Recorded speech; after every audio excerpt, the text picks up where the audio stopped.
here's what we're going to do. We're going to look at Introduction to Strategy and Change and Project Management. We're going to look at what strategy is all about, and it's all about change. And if you think of it this way, the reason you have a strategy is to implement a change for your company to go through, right? So you're trying to think about where should my company be in order to be more prosperous. So you're trying to come up with strategies, right? There's a strategic way of looking at things, like how's the whole company going to get better and what should we do strategically. And then there are tactical things. What can my division do in order to make this happen? What are the other divisions going to do? What are the projects going to be? Things like that, right? Strategy is all about change. Well, if that's the case, strategy is all about change. Project management is the tool for implementing a change. So that's how it's related. Strategy is the big look at the company. Project management is a way to implement that, right? And then here's something that was said by Tom Peters.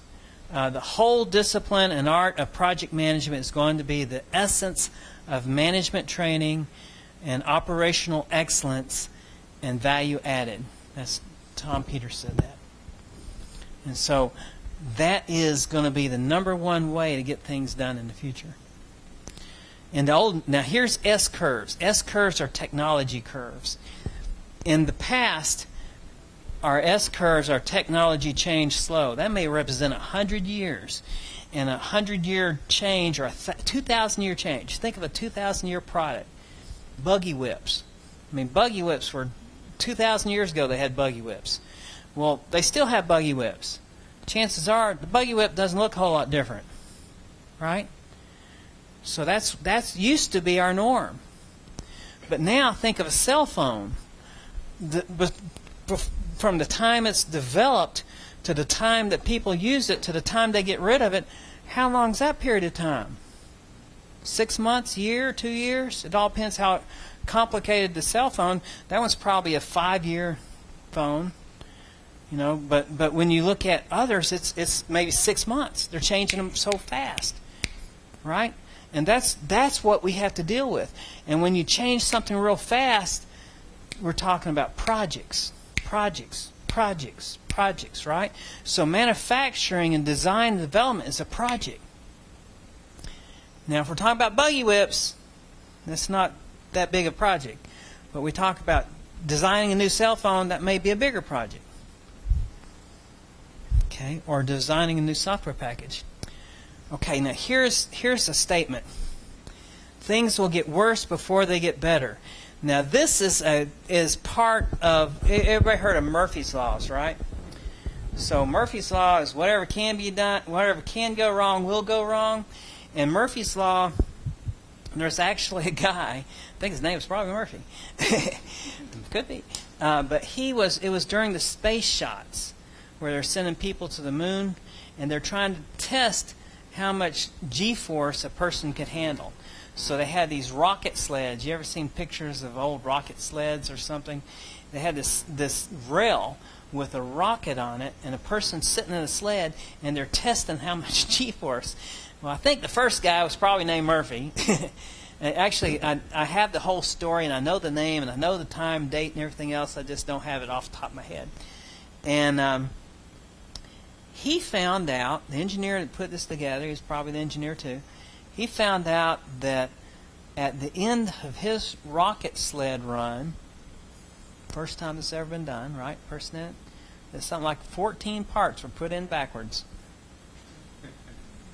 And so so the saying he started was, whatever can go wrong will go wrong. Murphy's Law. Well, other people picked up on that and started adding things to it. Well, one of the things they had were things that will get worse before they get better. And that's kind of the first thought of how change happens. You make a change, but they get worse before they get better. Things get worse before they get better. So we're going to look at that curve and see if we can think about that for a little while. Curve looks something like that.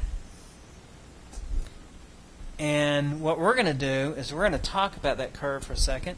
So all of these phases is what I'm going to show you, but this is the phase we're talking about right now, the very last phase first. And we're going to try to minimize the negative effects of change because things will get worse before they get better. And so let me show you how that first came about in my thoughts. Somewhere around 88 to 90, there's a book, Understanding Organizational Change, Converting Theory to Practice by Lynn Fossum. And she said you're at a certain plateau and you want to get to another plateau. But before you get there, you go through a valley of despair. Have you ever felt the valley of despair where you are through a change? Can you think about it? If you've got any stories, you're welcome to share them. But valley of despair. Okay? So this other group, and this is about 1991, mitigating the impact of project cancellations on productivity and to see work output and commitment, people's output and commitment. They said something like this: you're on a project and you're excited about this project. Your team's excited, right? And then someone cancels it. And you go through where you're kind of depressed. Your output and your commitment goes way down. And it starts happening. This is where they implement the change. This whole process starts 4 months before you even start the change, start the cancellation, right? And it takes this group a year to get back up to 80% of where they were. Okay, so things got worse before they got better. But at the same time, they said that there's certain things you can do to help mitigate that dip. And see, as a manager, part of your role is to help people have high output and high commitment. Keep that going, right?